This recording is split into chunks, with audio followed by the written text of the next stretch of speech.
Hello, my name's Isaksen. I'm currently acting head teacher at Huxlow Science College, and I wanted to share with you our journey from observations to developmental drop-ins and the impact that's had on teaching and learning at Huxlow. First of all, I wanted to thank Joe Ambrose from the Greenshaw Learning Trust. I originally met him at a conference, and he inspired our developmental drop-in process, and lots of the templates and things started off as Greenshaw's. So the history of observation. So I was very late to teaching, and certainly pre-2010, my experience was being observed teaching, very non-typical actually, anxiety-inducing. We had 2 to 3 a year, they were data-driven, and actually once that was done, it was filed and no one mentioned it again. And moving forwards, whilst the focus started to look at learning much more in the classroom, actually those observations remained high stakes. There was more typicality, but actually very, very stressful for teachers and often sprung on teachers, which made me start to think about why we do that, why that really typical observation process, and how we could change that at Huxlow to ensure that it was developmental, it was purposeful, it wasn't so high stakes, and actually, it was an opportunity for pedagogy to improve. And that saw the birth of our developmental drop-in, as I've mentioned, having met Joe Ambrose and seen what he did in his school. It's holistic, the process. It involves observing teaching and learning as a whole, much more low stakes, frequent, really laser sharp in terms of development. Okay, and for us at Huxlow, it's had a huge impact on the quality of teaching and learning, on our student outcomes, student teacher motivation, and the culture of professional learning and development. So these are our principles that underpin our DDIs. So we have our principles of excellent practice. They're evidence-based and they work. I'll share those with you next. They were developed by our teaching and learning group. And actually we ensure our DDIs, or our DDIs enable us to keep teaching and learning really high profile. SLT are involved in the majority of those DDIs each half term, which gives us a real view into every classroom and every department. So we know exactly where the strengths and areas for development are. They last for no longer than 15 minutes and they're scheduled, so they're much more low stakes, but they're more frequent.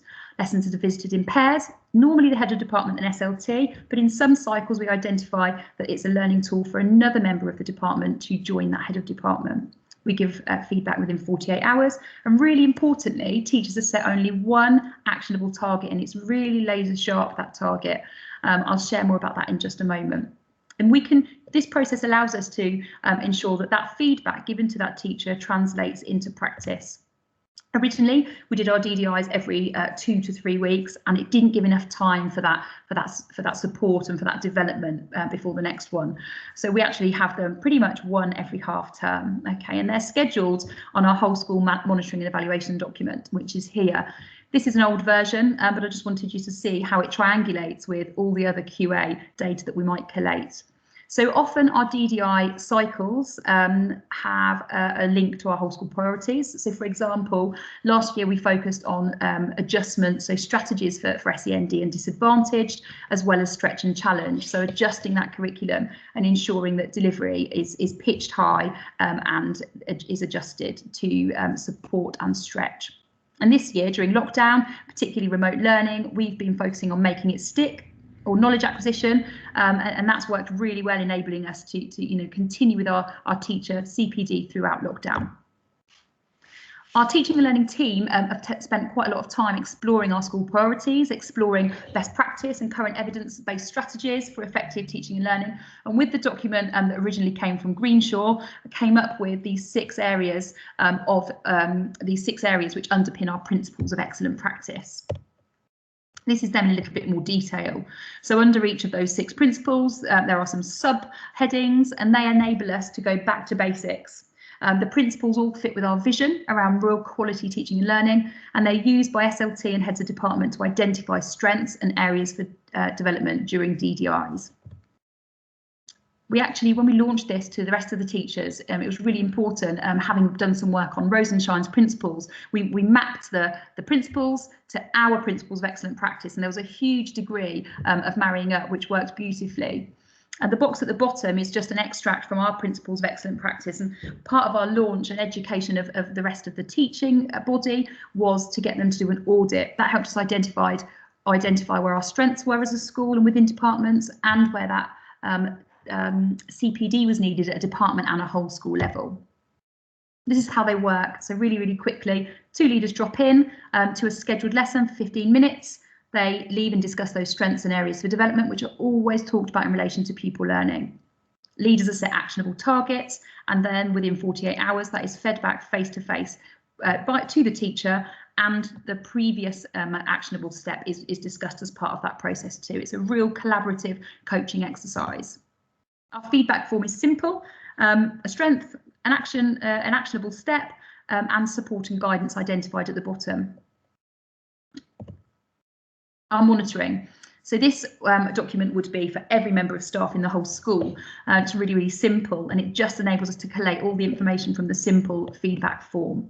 As an SLT, we then, with the head of department, we colour code these to identify those staff working below, at or beyond expectations, and that enables us to do some whole school analysis. We analyse trends, and that enables us to identify focus areas for CPD sessions, both at a departmental and a whole school level. This is what the support looks like. So between DDIs, that support is really bespoke for the individual.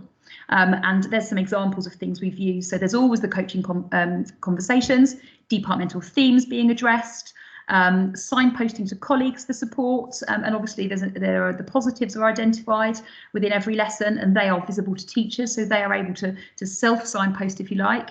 We have a professional learning and development programme which staff can tap into to support their actionable step. They can observe colleagues, access external training, and we run pedagogy workshops. So after each DDI cycle, there are a number of sessions that are run on a workshop basis using the strengths from the DDIs, and if that happens to be one of your areas for development, you can tap into that CPD.